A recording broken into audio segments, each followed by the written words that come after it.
గంటలు జరిగిన ముఖ్యమైన సమాచారం తెలుసుకుందాం.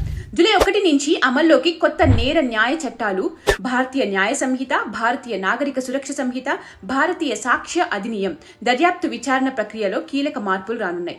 జీరో ఎఫ్ఐఆర్, ఆన్లైన్లో ఫిర్యాదులు, ఎలక్ట్రానిక్ మాధ్యమంలో సమన్ల జారీ, హేయమైన నేరాలకు సంబంధించిన నేర దృశ్యాలను తప్పనిసరిగా వీడియోగ్రఫీ చేయడం లాంటి మార్పులతో దర్యాప్తు ప్రక్రియ వేగవంతం కానుంది.